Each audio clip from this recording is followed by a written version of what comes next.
اب آئیے ہم سمجھتے ہیں، آج میں ایک نعمت کا تذکرہ آپ کے سامنے کروں گا اور پھر اس نعمت کا احساس دلانے کی کوشش کروں گا اور اس نعمت کی فضیلت کے بارے میں کچھ باتیں آپ کی سماعتوں کے حوالے کروں گا تاکہ آپ محسوس کر سکیں لاشعوری طور پر جس نعمت سے استفادہ کرتے ہیں اس نعمت کا مقام اللہ اور اس کے رسول کے نزدیک کیا ہے۔ قرآن کہتا ہے وَلَقَدْ آتَيْنَاكَ سَبْعًا مِنَ الْمَثَانِي وَالْقُرْآنِ الْعَظِيمِ، اور بے شک ہم نے آپ کو 7 دہرانے والی آیتیں عطا فرمائیں اور عظمت والا قرآن۔ یہ 7 آیتیں جسے دہرائی جاتی ہیں وہ کون سی ہیں؟ تو میرے پیارے آقا صلی اللہ علیہ وسلم کے پیارے دیوانوں، اس سے مراد سورہ فاتحہ ہے۔ ہر رکعت کے اندر یہ آیت، یہ سورت پڑھی جاتی ہے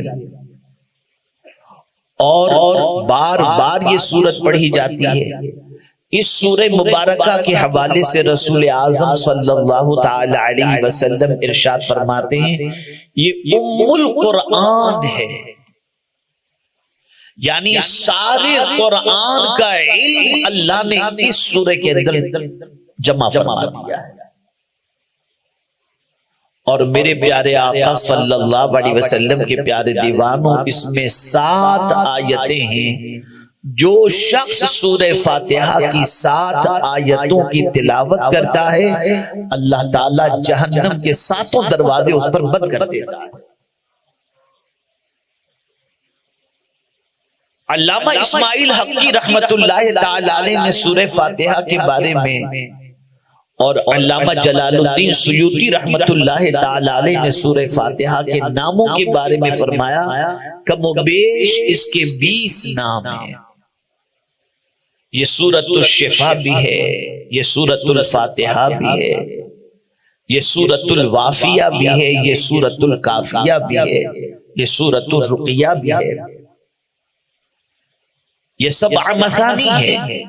یہی واحد وہ سورت ہے جو 2 مرتبہ نازل ہوئی، مکہ میں بھی نازل ہوئی اور مدینے میں بھی نازل ہوئی۔ میرے پیارے آقا صلی اللہ تعالی علیہ وسلم کے پیارے دیوانوں، علامہ اسماعیل حقی رحمت اللہ تعالی علیہ تفسیر روح البیان کے اندر ارشاد فرماتے ہیں اگر کوئی شخص پاک برتن میں پاک پانی سے پاک برتن میں اس سورہ مبارکہ کو لکھے اور اس کے بعد پاک پانی سے اس برتن کو دھوئے اور اس کے بعد اس پانی کو مریض کے چہرے پر لگا دے تو اللہ اسے شفا عطا فرما دے گا۔ اور فرمایا گیا اگر کوئی شخص چینی کے برتن میں، کانچ کے برتن میں مشک سے سورہ فاتحہ لکھے اور عرق غلاب سے اسے دھوئے اور اس کے بعد وہ پانی کند ذہن بچے کو اگر پلا دیا جائے 7 دن تک تو اس کی یادداشت اتنی اسٹرانگ ہو جائے گی جو ایک بار پڑھے گا اسے یاد ہو جائے گا۔ میرے پیارے آقا صلی اللہ تعالی علیہ وسلم کے پیارے دیوانوں، آپ اندازہ لگائیں یہ سورہ فاتحہ اللہ نے عطا فرمائی، رسول اعظم صلی اللہ علیہ وسلم کے ذریعے عطا فرمائی، آقا کریم صلی اللہ علیہ وسلم کے صدقے میں عطا فرمائی۔ میرے پیارے آقا صلی اللہ تعالی علیہ وسلم کے پیارے دیوانوں، سلسلے چشتیہ کے اندر اور تقریباً مشائخ کے یہاں بیماروں کے علاج کے لیے سورہ فاتحہ کو بہت عظیم کہا گیا ہے اور اس کے ذریعے علاج کے مختلف طریقے بتائے گئے ہیں۔ آئیے میں سورہ فاتحہ کی فضیلت کے حوالے سے کچھ عرض کرنے کی بجائے میں آج اس کی پہلی آیت کے بارے میں کچھ باتیں سمجھانا چاہتا ہوں تاکہ تعلق باللہ مضبوط ہو جائے، اللہ سے رشتہ مضبوط ہو جائے، اللہ کی محبت دل میں پیدا ہو جائے۔ اللہ عز و جل نے اپنے محبوب صلی اللہ علیہ وسلم کو یہ 7 آیتوں والی سورت، یہ دہرائی جانے والی آیتوں کی آیتوں والی سورت جو اللہ نے عطا فرمائی ہے، اس کی پہلی آیت پر دیکھیں، غور کریں۔ اللہ عز و جل نے فرمایا الحمدللہ رب العالمین، یہ سورہ فاتحہ کی پہلی آیت ہے۔ اللہ اکبر، تمام خوبیوں کا مالک کون ہے؟ تمام تعریف کا مالک کون ہے؟ اللہ عز و جل، جو سارے جہاں کا مالک ہے۔ تمام تعریفیں اس اللہ کے لیے، اس رب کے لیے جو سارے جہاں کا مالک ہے۔ میرے پیارے آقا صلی اللہ تعالی علیہ وسلم کے پیارے دیوانوں، آقا کریم صلی اللہ علیہ وسلم ارشاد فرماتے ہیں افضل الذکر لا الہ الا اللہ وافضل الدعاء الحمدللہ۔ آقا کریم صلی اللہ علیہ وسلم فرماتے ہیں سب سے افضل ذکر لا الہ الا اللہ ہے، اور سب سے افضل دعا الحمدللہ۔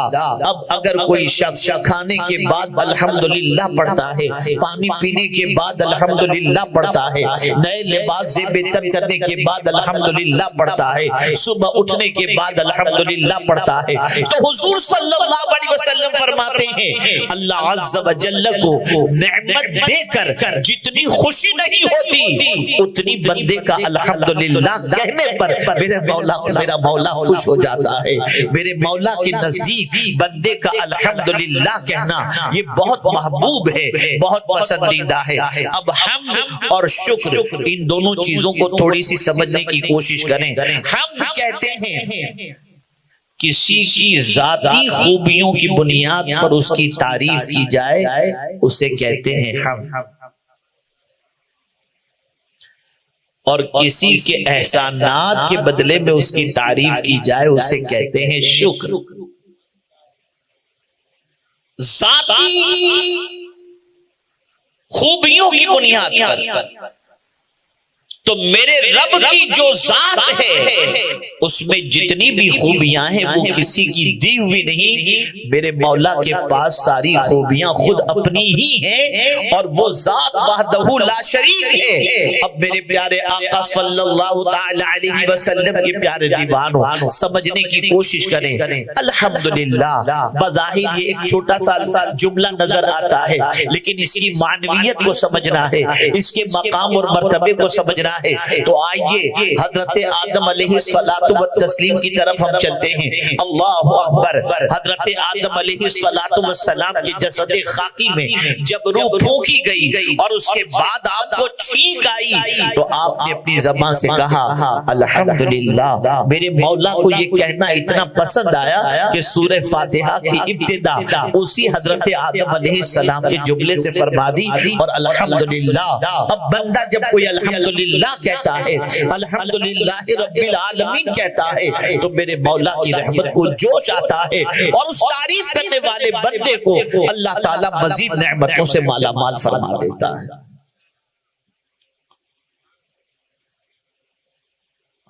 الحمدللہ۔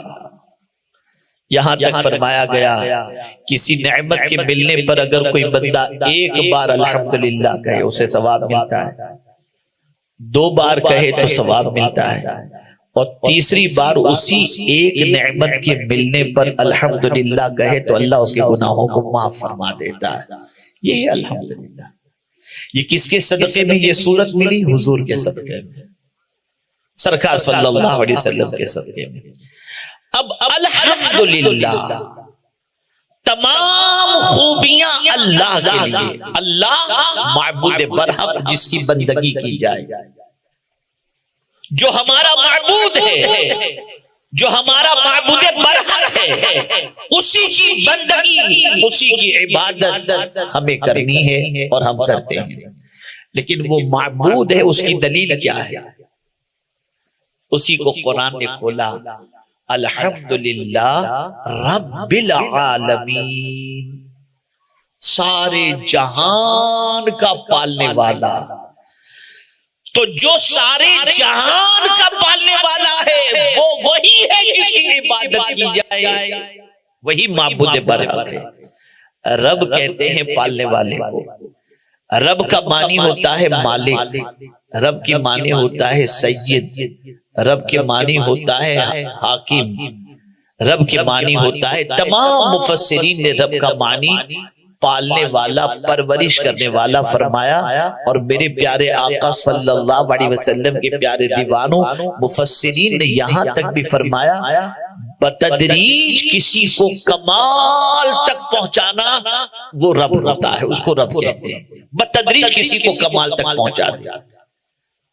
تو اب آپ دیکھیں، پہلے ایک چھوٹا سا بچہ ہوتا ہے، پھر وہ چلنے لگتا ہے، پھر تھوڑا سا بڑا ہوتا ہے، پھر تھوڑا سا بڑا ہوتا ہے، پھر تھوڑا سا بڑا ہوتا ہے، پھر نوجوان ہوتا ہے، پھر بڑا ہوتا ہے، بڑھاپے کی دہلیز تک پہنچتا ہے۔ تو یہ بتدریج کمال تک اگر کسی کو کوئی پہنچا رہا ہے تو وہ میرا رب ہے، وہ پالنے والا ہے۔ میرے پیارے آقا صلی اللہ علیہ وسلم کے پیارے دیوانوں، وہ کسی ایک کو نہیں پالتا، سارے عالم کا پالنے والا ہے۔ پتھر کو پالنے والا اللہ، درخت کو پالنے والا اللہ، پہاڑ کو پالنے والا اللہ، زمین کو پالنے والا اللہ، پھل فروٹ کو پالنے، اس کے درخت کو پالنے والا اللہ، انسان کو پالنے والا اللہ، سب کو پالنے والا اللہ ہے۔ 18,000 کم و بیش عالم ہیں، ان سارے عالم کو پالنے والا اگر کوئی ہے تو اللہ عز و جل ہے۔ پتہ چلا جو پالنے والا ہے وہی عبادت کا حقدار ہے، اسی کی بندگی کی جائے۔ میرے پیارے آقا صلی اللہ تعالی علیہ وسلم کے پیارے دیوانوں، ہم نے کبھی سوچا کہ ہم ماں کے شکم میں تھے، وہاں ہمیں کون پال رہا تھا؟ وہ اللہ عز و جل کی ذات تھی جو ماں کے شکم کے اندر ہماری پرورش فرما رہی تھی۔ آج ہمیں کون پال رہا ہے؟ اللہ رب العزت جل جلالہ پال رہا ہے۔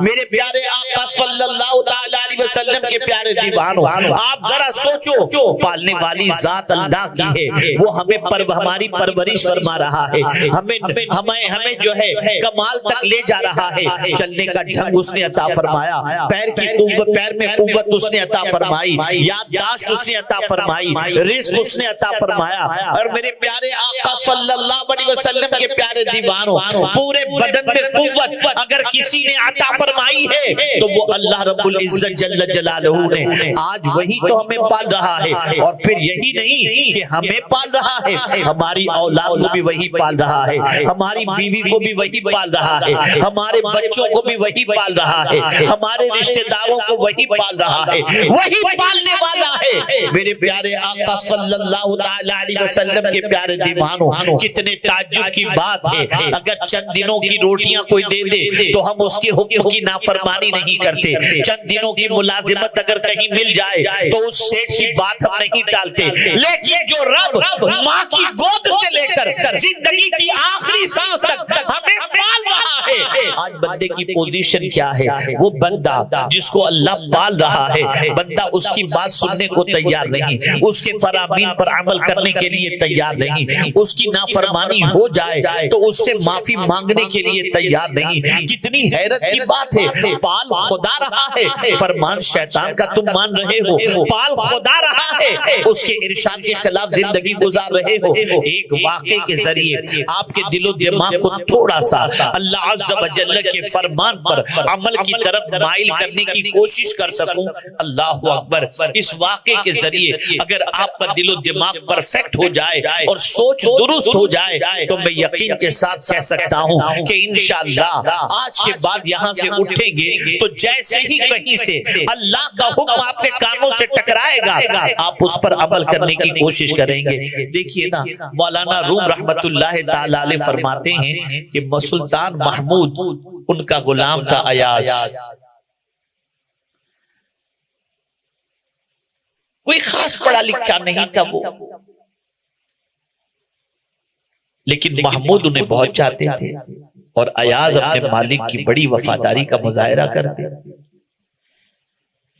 لیکن معاشرین جو تھے، دربار کے جو لوگ تھے، ان کے دلوں میں ایاز کے سلسلے میں تھوڑا سا حسد تھا کہ آخر سلطان محمود جو ہے وہ ایاز کو اتنا کیوں چاہتے ہیں۔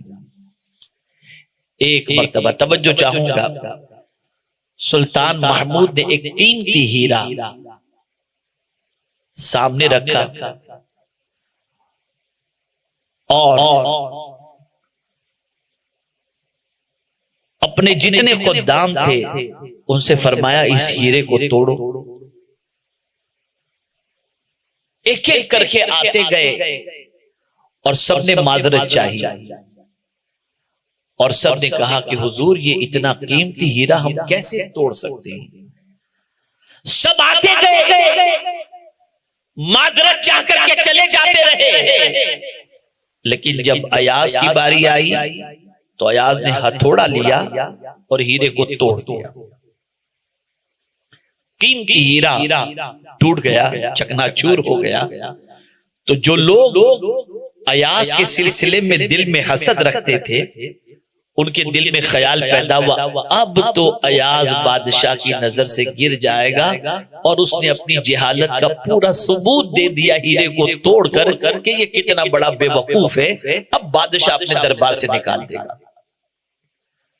جب سلطان نے دیکھا کہ ایاز نے قیمتی ہیرے کو توڑ دیا ہے تو بلایا ایاز کو. ایاز سب نے تو معذرت چالی, تم نے ہیرا کیوں توڑا؟ توجہ چاہوں گا. مولانا روم نے بڑی پیاری بات فرمائی. ایاز نے کہا حضور ایک طرف ہیرے کا ٹوٹنا تھا اور ایک طرف آپ کے حکم کا ٹوٹنا تھا. میرے دل میں خیال پیدا ہوا میں کسے توڑوں, ہیرے کو توڑوں یا آپ کے حکم کو توڑوں؟ تو میری محبت نے مجھے کہا کہ نہیں, ہیرا ٹوٹ جائے تو کوئی بات نہیں, مالک کا حکم نہیں ٹوٹنا چاہیے. تو میں نے اس وجہ سے ہیرے کو توڑ دیا. اسی وقت سارے جتنے حاسدین تھے ان کی آنکھیں کھلی کی کھلی رہ گئی اور بادشاہ نے انعام و اکرام سے نوازا. مولانا روم رحمت اللہ تعالی علیہ فرماتے ہیں آپ ذرا سوچو چند دنوں کی زندگی کی خدمت اور اس کا صلہ دینے والے سلطان محمود کے ایک حکم کو ایاز توڑنے کے لیے تیار نہیں, اور جو مولا تمہیں پال رہا ہے تم اس کے کتنے حکم توڑ رہے ہو. آپ ذرا سوچو, نماز ہی کو لے لیجئے, ایک بار اللہ قرآن میں کہہ دے اقیم الصلاۃ کافی, لیکن میرے کریم نے 300 مقامات پر کم و بیش نماز کا حکم دیا.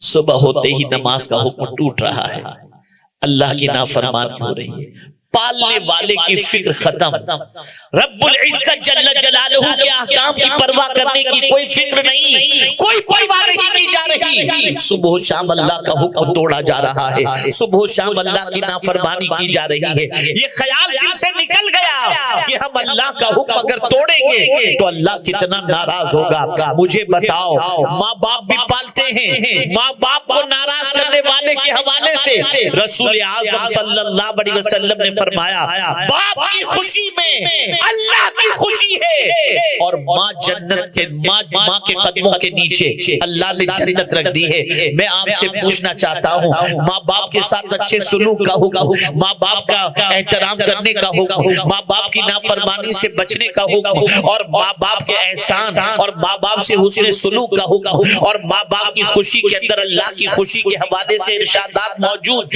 میں پوچھنا چاہتا ہوں اے رسول اعظم صلی اللہ علیہ وسلم کے پیارے دیوانوں, ماں باپ کب تک کیا پالتے ہیں, کتنا پالتے ہیں, کس طرح سے پالتے ہیں؟ تو جب تم کھانے کے لائق ہوئے تمہیں غذا عطا کر دی, جب تم پینے کے لائق ہوئے تمہیں پانی عطا کر دیا, لیکن ماں کے پیٹ کے اندر کون پال رہا ہے؟ تم ماں سے دور ہو تمہیں کون کھلا رہا ہے؟ تم باپ سے دور ہو تمہیں کون کھلا رہا ہے؟ ارے ماں باپ کا انتقال ہو گیا تو تمہاری پرورش کون کر رہا ہے؟ وہ پالنہار حقیقی کر رہا ہے, معبود برحق کر رہا ہے, احکم الحاکمین کر رہا ہے. میرے پیارے آقا صلی اللہ تعالی علیہ وسلم کے پیارے دیوانوں, ضرورت صبر کی ہے, جو ہمیں پال رہا ہے اس کی حکم کی نافرمانی, اس کے حکم کو جو ہے وہ توڑنا نہیں چاہیے, اس کی فرما برداری کرنی چاہیے. میرے پیارے آقا صلی اللہ علیہ وسلم کے پیارے دیوانوں, آپ ذرا دیکھیں نا, حضرت ابراہیم ابن ادہم رحمت اللہ تعالی علیہ اپنے غلام سے پوچھتے ہیں کیا کھاؤ گے؟ غلام جواب میں عرض کرتا ہے جو آپ کھلا دیں۔ آقا پوچھتے ہیں، حضرت ابراہیم ابن ادھم پوچھتے ہیں کیا پیو گے؟ کہا آقا جو آپ پلا دیں۔ حضرت ابراہیم ابن ادھم اپنے غلام سے پوچھتے ہیں کیا پہنو گے؟ آقا جو آپ پہنا دیں۔ مولانا روم رحمت اللہ تعالی علیہ فرماتے ہیں ایک غلام اپنے آقا کے حوالے سے اس طریقے سے خیال رکھتا ہے کہ اپنی مرضی کو اپنے آقا کی مرضی پر قربان کرتے ہوئے کہتا ہے جو آپ کھلاؤ گے وہ کھائیں گے، جو آپ پلاؤ گے وہ پیئیں گے، جو آپ پہناؤ گے وہ پہنیں گے۔ لیکن اے مسلمان تعجب کی بات ہے اللہ عز و جل کی خوشی کا تجھے خیال نہیں، اللہ کی رضا کا تجھے خیال نہیں۔ اللہ فرماتا ہے نگاہیں نیچی رکھ، تو نگاہوں کو آوارہ کر رہا ہے۔ اللہ کہہ رہا ہے زمین پر اکڑ کے مت چل، وَلَا تَمْشِ فِي الْأَرْضِ مَرَحًا، تو زمین پر اکڑ کے چل رہا ہے۔ اللہ فرماتا ہے وَاجْتَنِبُوا قَوْلَ الزُّورِ، جھوٹ سے پرہیز کر، تو جھوٹ بولتا نظر آتا ہے۔ اللہ ارشاد فرماتا ہے اللہ اکبر، پروردگار ارشاد فرماتا ہے چھوٹی آپس آواز رکھ، ان الذین یغضون اصواتهم، اسی طریقے سے پروردگار ارشاد فرماتا ہے ان انکر الاصوات لصوت الحمیر۔ آپ اندازہ لگائیں قرآن کہتا ہے وَقُلْ لِعِبَادِي يَقُولُوا الَّتِي هِيَ أَحْسَنُ، قرآن کہتا ہے وَقُولُوا لِلنَّاسِ حُسْنًا، قرآن کہتا ہے یا ایھا الذین آمنوا لا یسخر قوم من قوم۔ آپ اندازہ لگائیں یہ سارے ارشادات اللہ عطا فرما رہا ہے، لیکن بندے کی پوزیشن یہ ہے ایک حکم نہیں توڑتا۔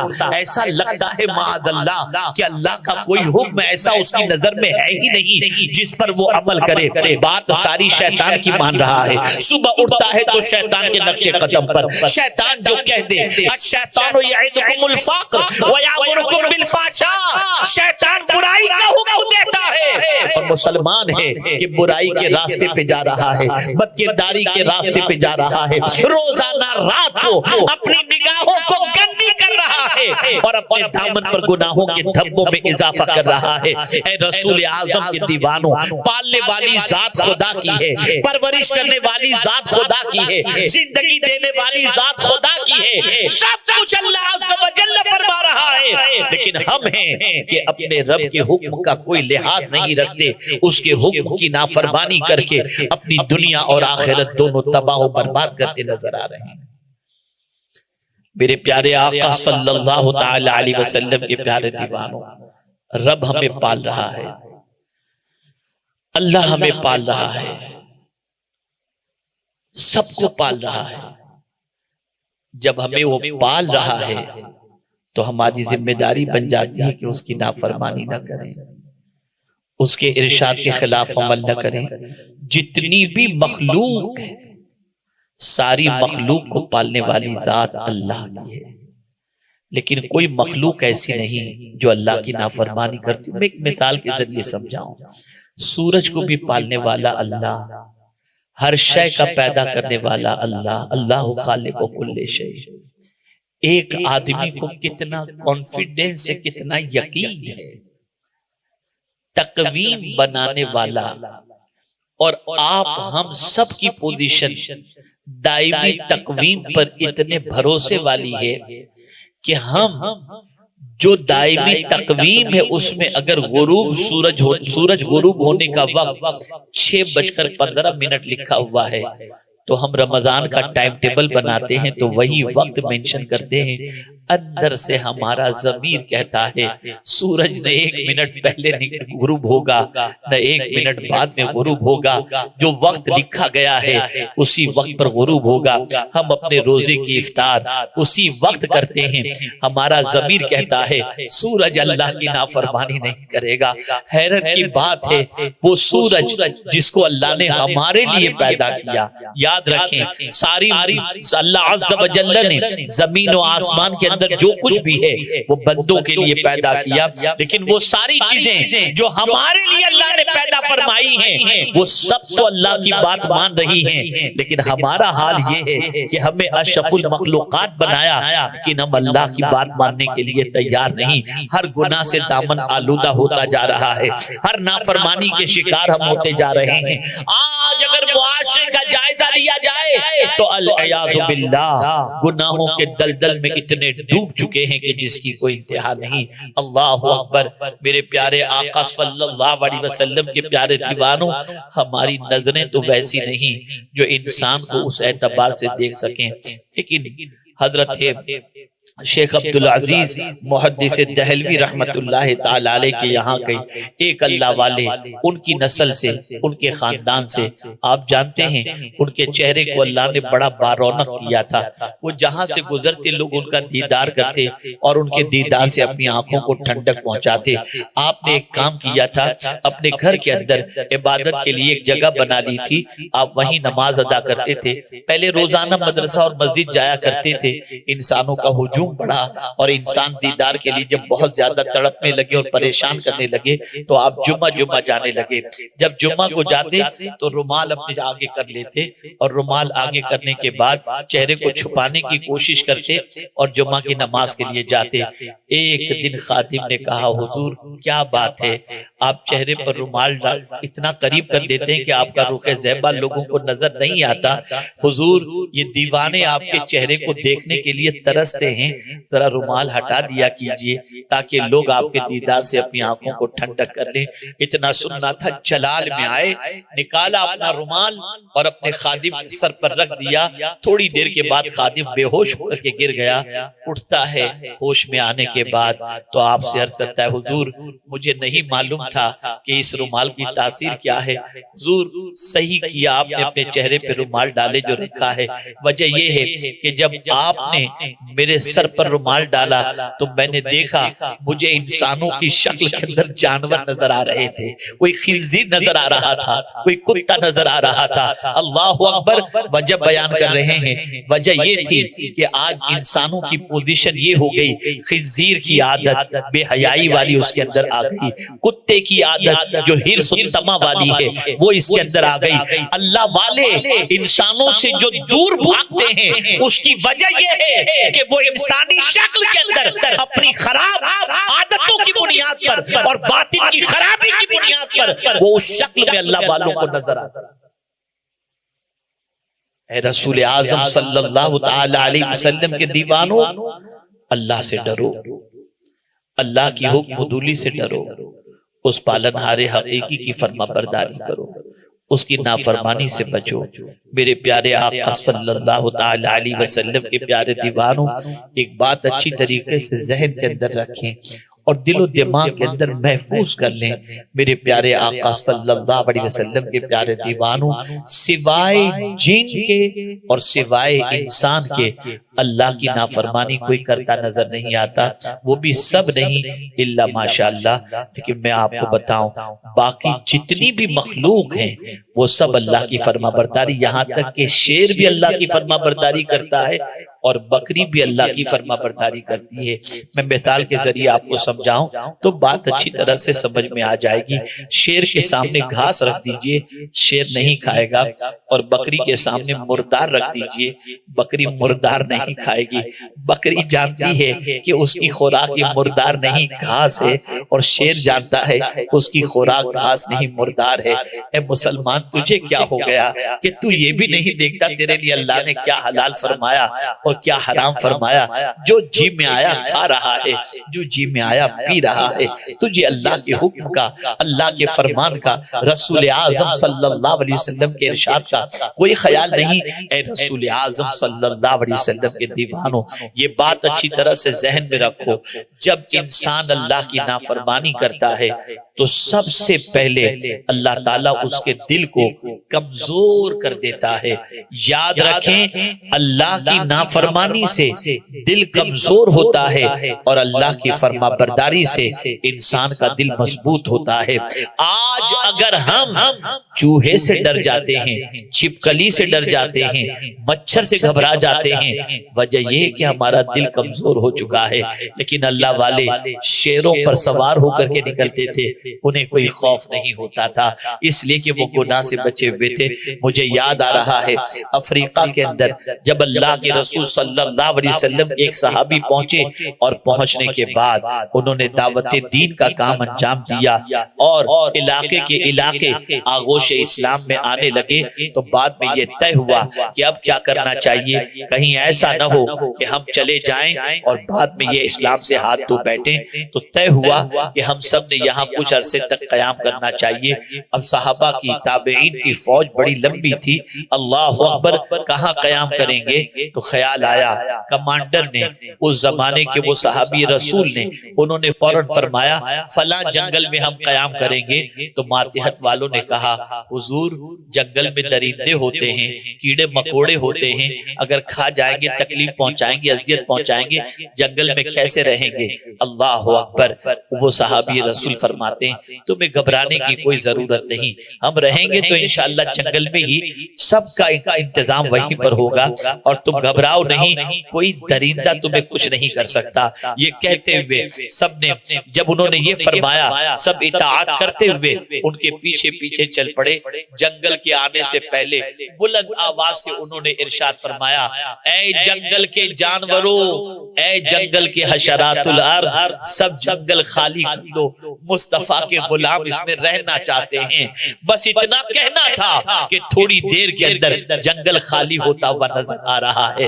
آپ اندازہ لگائیں جب کوئی اللہ کی مانتا ہے تو اللہ کی مخلوق بھی اس کی بات ماننے لگ جاتی ہے۔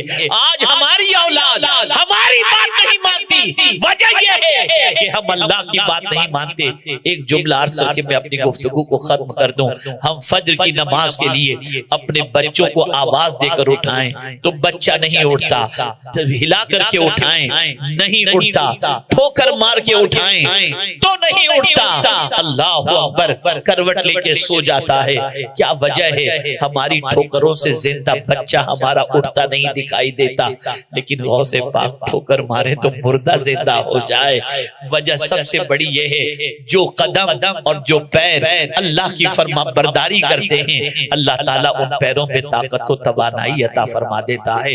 مسلمانوں بے چینی اور بے قراری کی وادیوں سے نکلنا ہے تو پالنے والے رب کی فرما برداری کرو، اس رب کے احسان کو یاد کرو، اس رب کے فرمان کو، اس رب کے کرم کو یاد کرو۔ میرے پیارے آقا صلی اللہ علیہ وسلم کے پیارے دیوانوں، جب اس کے کرم کو یاد کرو گے، اس کے احسان کو یاد کرو گے، اس کی کرم نوازیوں کو یاد کرو گے تو انشاءاللہ تمہارے اندر اطاعت کا جذبہ پیدا ہوگا، جذبہ فرما برداری پیدا ہوگا۔ اللہ کرے کہ ہم اپنے رب کی اطاعت کرتے ہوئے اپنی زندگی کی ساعتوں کو گزاریں۔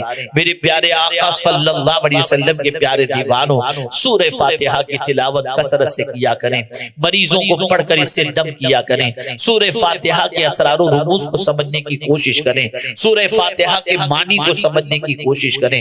سورہ فاتحہ میں اللہ نے بڑی تاثیر رکھی ہے، سورہ فاتحہ کی تفسیر کو پڑھیں، اور میرے پیارے آقا صلی اللہ تعالی علیہ وسلم کے پیارے دیوانوں، اللہ رب العزت جل جلالہ کی اطاعت اور اس کے رسول صلی اللہ علیہ وسلم کی اطاعت میں اپنی زندگی گزارنے کی کوشش کریں۔